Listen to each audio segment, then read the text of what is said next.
जैसे जैसे 19 मार्च की तारीख पास आती जा रही है वैसे वैसे ही दिल की धड़कनें बड़ी तेज होती जा रही है। जहाँ पे टॉक्सिक के मेकर्स ने तो एंड टाइम पे आगे कल्टी मार ली, लेकिन धुरंधर 2 का फाइनल ट्रेलर हमारे सामने आ चुका है। और यार सही बताऊं तो इस मूवी को ट्रेलर की जरूरत है भी नहीं, क्योंकि अभी तक लोगों के दिमाग से इसका पहला पार्ट ही नहीं निकल रहा भाई। पर अब अगर हम इसके ट्रेलर की बात करें तो जो लास्ट वीडियो में मैंने कुछ बातें बोली थी इस मूवी को लेके, उसी पे अब हमें थोड़ी बहुत और डिटेल्स देखने मिल रही हैं इस ट्रेलर में, जिसके बारे में हम इस वीडियो में बात करने वाले हैं। तो स्टार्ट करते हैं अपना वीडियो। सो ट्रेलर के स्टार्ट होते ही सबसे पहले हमें कुछ शॉट्स दिखाए जाते हैं जो कि ग्लिम्स रहते हैं इसके पार्ट 1 के, जिसके बाद हमारा मेन ट्रेलर स्टार्ट होता है, जहां पे हम देख सकते हैं कि कैसे रहमान डकैत के मरने के बाद अब उसके पोस्टर वगैरह को जलाया जा रहा है और लियारी में भी बड़ी गैंग वॉर वगैरह हो रही है, जिसको लीड कर रहा है अरशद पप्पू, क्योंकि उसको हम यहाँ इस सीन में देख सकते हैं ये सब करते हुए। जिसके बाद हमें सेम गैंग वॉर से रिलेटेड और भी शॉट्स देखने मिल रहे हैं, जहाँ मोस्ट प्रोबेबली हमारा हमजा का कैरेक्टर आके रिटेलिएट करेगा। और अगर आप इसके कपड़ों वगैरह को नोटिस करो तो ऐसा नहीं लग रहा है कि इसे रहमान डकैत के मरते ही तुरंत उसका पूरा शासन वगैरह मिल चुका है, क्योंकि ऑब्वियसली काफ़ी टाइम तक तो उसके छोटे भाई उज़ैर बलोच का ही कंट्रोल रहने वाला है। और जब ऐसा कुछ रहमान डकैत के साथ हुआ है तो ये बड़ा ही लाजमी है कि जो उसका छोटा भाई है वो इस चीज़ पे अपना गुस्सा ज़रूर दिखाएगा। And most probably initial phase में हमजा उसी की तरफ से अरशद पप्पू या फिर जो राइवल गैंग है उनसे पंगा लेगा, उनसे लड़ेगा। फिर उसके बाद के कुछ शॉट्स में हमें ये रिजवान का कैरेक्टर दिखाया जाता है, जो कि हमें पार्ट 1 में बताया गया था कि अरशद पप्पू ही गैंग के लिए काम करता है, लेकिन इस पार्ट में ये हमें हमजा के साथ नजर आ रहा है। अब क्योंकि हमजा बहुत ज़्यादा पावरफुल हो चुका है तो डेफिनेटली उसे लोग भी ऐसे चाहिए जिन पर वो 100% ट्रस्ट कर सके। और क्योंकि हम लोग और हमजा भी ये जानता है कि ये असल में कोई गैंगस्टर नहीं है बल्कि एक इंडिया का ही स्पाई है, तो डेफिनेटली हमजा के लिए सबसे बेहतर ऑप्शन यही होगा कि वो अपने राइट हैंड के तौर पे एक ऐसे बंदे को रखे जिसे वो पूरी तरीके से ट्रस्ट कर सकता है और जिससे पूरी तरीके से उसके भी गोल्स अलाइन होते हैं। और अब हम देख सकते हैं कि हमजा के साथ जो लोग हैं उन्हें भी इस चीज़ से प्रॉब्लम नहीं है कि ये रिजवान का कैरेक्टर इन बलोचों के साथ आगे काम कर रहा है। तो यहाँ पे मुझे लगता है कि कहानी कुछ ऐसी रही होगी कि ज़रूर ये रिजवान का कैरेक्टर अरशद पप्पू को धोखा देता होगा, इसके थ्रू ये अपनी लॉयल्टी दिखाता होगा कि मैं बलोचों के लिए लॉयल हूँ, और इसी चीज़ का बहाना देके हमजा का कैरेक्टर इसे अपने साथ रख लेता होगा। और वैसे भी उस पर कौन सवाल उठाएगा।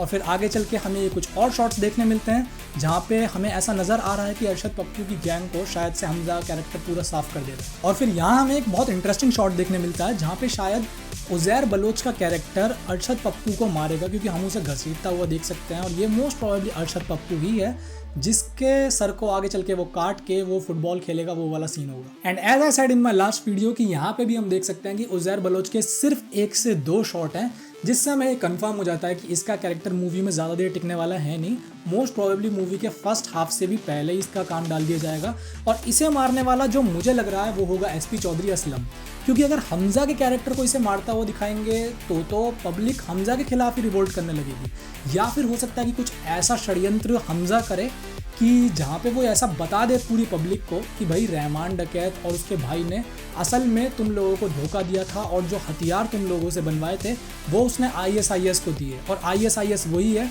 जो बलोच लोगों के खिलाफ लड़ती है और उनके बच्चों को भी मार देती है, जैसा हमें पहले पार्ट में दिखाया गया था। तो भाई कुछ भी हो सकता है यहाँ। और फिर ट्रेलर पे वापस आए तो यहाँ हमें फिर से रणवीर सिंह के यंग वाले वर्जन जसकीरत सिंह रांगी के कुछ एडिशनल शॉट्स देखने मिलते हैं, जहाँ पे हम देख रहे हैं कि कैसे वो गैंग्स वगैरह से लड़ रहा है, लेकिन यहाँ एक शॉट आता है जहाँ पे हम उसे बड़ा ही डरा हुआ या फिर हॉरिफाइड देख सकते हैं। और ये मोस्ट प्रोबेबली वही मोमेंट होगा जहाँ पे शायद से ये अपनी फैमिली को मरा हुआ या फिर बिल्कुल स्लॉटर्ड वे में देखेगा, जो कि इसके दिमाग में एकदम घर कर जाएगी, ये चीज़ बहुत सदमे की तरह लग जाएगी। उसके बाद ही जोश और आक्रोश में ये सारे लोगों को वो ब्रूटली मारने जाएगा, जिसको हम आगे शॉट्स में देख सकते हैं। फिर हमें कुछ एसपी चौधरी असलम के शॉट्स दिखाए जाते हैं कि कैसे वो लियारी टास्क फोर्स की मदद से जो लियारी की मेन गैंग्स है उनका सफाया कर रहा है, कैसे उनकी लाश को पैक कर करके एम्बुलेंस या फिर वैन में भेज रहा है। फिर यहाँ एक शॉट में हम हमजा के कैरेक्टर को देख सकते हैं सेलिब्रेट करते हुए, जहाँ मोस्ट प्रोबेबली एक पॉलिटिकल पार्टी के पावर में आने की खुशी मना रहे हैं, और यहाँ पे ये पॉलिटिकल पार्टी शायद से जमील की है, क्योंकि इस शॉट में हम जमील को देख सकते हैं।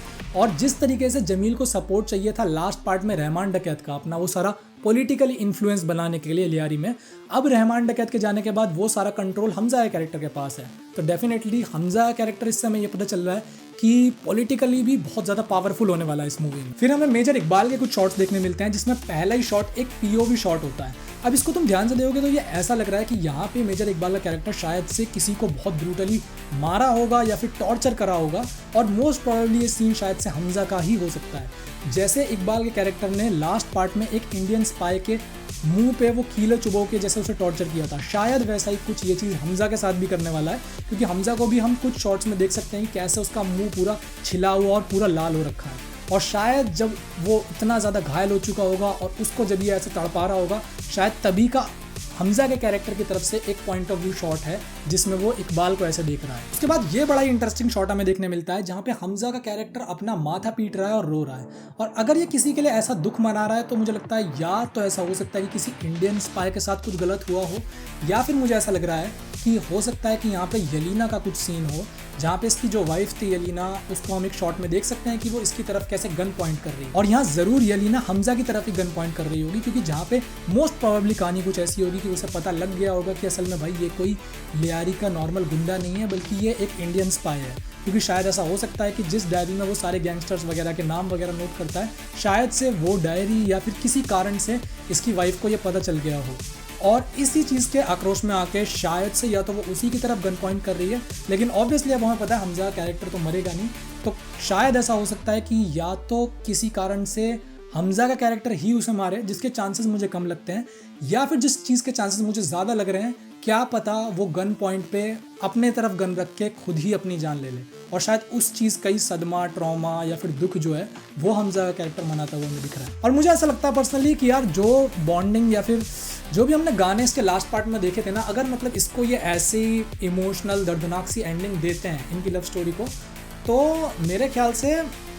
काफ़ी इमोशनल इम्पैक्ट होगा यार उस चीज़ का। बाकी अगर ट्रेलर पे वापस आए तो हमें कुछ और शॉट्स देखने मिलते हैं खून खराबे, ब्रूटैलिटी और धमाकों से रिलेटेड, जिसमें से एक ये वाला शॉट मुझे बहुत ज़्यादा बड़ा ही सिनेमैटिक और बहुत ज़्यादा अच्छा लगा। फिर उसके बाद हमें फाइनली धुरंधर का टाइटल रिवील देखने मिलता है। अब यार तुम सोचो कि इस मूवी की जो ड्यूरेशन है ना वो अप्रॉक्सीमेटली 4 घंटे के आसपास की होने वाली है, और ये ट्रेलर की ड्यूरेशन भी लगभग 3.5 मिनट की है, लेकिन स्टिल हमें इसकी कहानी से रिलेटेड कोई मेजर स्पॉइलर या कोई बहुत बड़ा क्लू देखने नहीं मिलता है। और यार these are kind of a thing which I really like about movies like Dhurandhar, जहाँ पे ये लोग सोचते हैं कि यार पब्लिक को सब कुछ ट्रेलर में नहीं दिखाएंगे, कुछ ना कुछ बचा के रखेंगे। वरना बाकी इंडियन मूवीज का तो ये है कि भाई जो भी अच्छे अच्छे शॉट्स हैं, चाहे बंदों को उस कहानी का पता चल जाए, सब कुछ ट्रेलर में दिखा दो। इनफैक्ट सिर्फ इंडियन मूवीज की बात नहीं है, मार्वल वगैरह में भी मैंने देखा यही करते हैं वो लोग, और इसी वजह से सारा वो मजा खराब हो जाता है यार। और इसी चीज़ से पता चलता है कि आदित्य धर कितना सीरियस डायरेक्टर है कि भाई वो मेन एसेंस बचा के चल रहा है, जबकि उसे पता है 4 घंटे की मूवी है, चाहे तो वो दिखा सकता है, बट स्टिल वो बंदा सोच रहा है और इतना कुछ अभी उसने बचा के रखा है। तो जितना यार मैं पहले से पहले प्रेडिक्ट कर सकता हूँ, मेरे हिसाब से तो मूवी बहुत ज़्यादा इंटेंस, खून खराबा, बिल्कुल गोर वायलेंस वाली होने वाली है। साथ ही साथ ऐसा लग रहा है कि मूवी काफ़ी ज़्यादा इमोशनल भी होगी, जो कि मैं चाह रहा हूँ कि ये हो, ताकि इसका वो इम्पैक्ट काफ़ी लंबे टाइम तक ये छोड़ के जाए। एंड जैसे इसके लास्ट पार्ट में एकदम बैंगर से बैंगर इतने प्यारे प्यारे गाने थे जो कि मैं अभी तक सुन रहा हूँ यार, तो मैं सेम चीज़ एक्सपेक्ट कर रहा हूँ कि वो पूरा माहौल बन जाए कि भाई ये कूल एक्शन वायलेंस के बीच में आप जब वो बढ़िया सा म्यूजिक दे रहे हो, जो प्रेजेंटेशन होती है वो मूवी को अच्छा बनाती है, विच आई रियली लाइक, और उससे मज़ा आता है पिक्चर में। और वैसे भी जिस तरीके से इसके प्रोडक्शन के ही इनसाइड वाले लोगों ने इसके बारे में बताया कि भाई पहले पार्ट के मुकाबले तो ये बहुत ज़्यादा आपको डिलीवर करने वाली है, काफ़ी सारी चीज़ें देखने मिलने वाली हैं। तो मैं पहले से बहुत एक्साइटेड था, और अब जैसे जैसे टाइम पास आता जा रहा है मेरी एक्साइटमेंट बढ़ती जा रही है। और सेम चीज़ मैं तुम्हें भी बोल रहा हूँ भाई कि अगर अपनी टिकट्स तुम्हें बुक करनी है ना, पहले से पहले करके रख लेना, क्योंकि अभी से टिकट इसकी ऑनलाइन आ चुकी हैं, और मैं देख रहा था कि इसके एक दिन पहले की टिकट भाई अभी से 400 से 500 रुपये की। तो पहले से पहले बता रहा हूँ, क्योंकि इसके जो फर्स्ट वीक होगा ना उस पर टिकट्स आपको मिलने नहीं वाली, तो पहले से पहले भाई अगर देखनी है तो टिकट अपनी बुक कर लेना। तो इसके साथ बाकी आप मुझे बताना कि आपको ट्रेलर कैसा लगा, इस मूवी से आपको कैसी उम्मीदें हैं, क्या एक्सपेक्ट कर रहे हो, और कुछ हिडन डिटेल हो तो वो बताना। बाकी इसी तरीके की सिमिलर वीडियोस देखते रहने के लिए subscribe to it's all grey. Bye.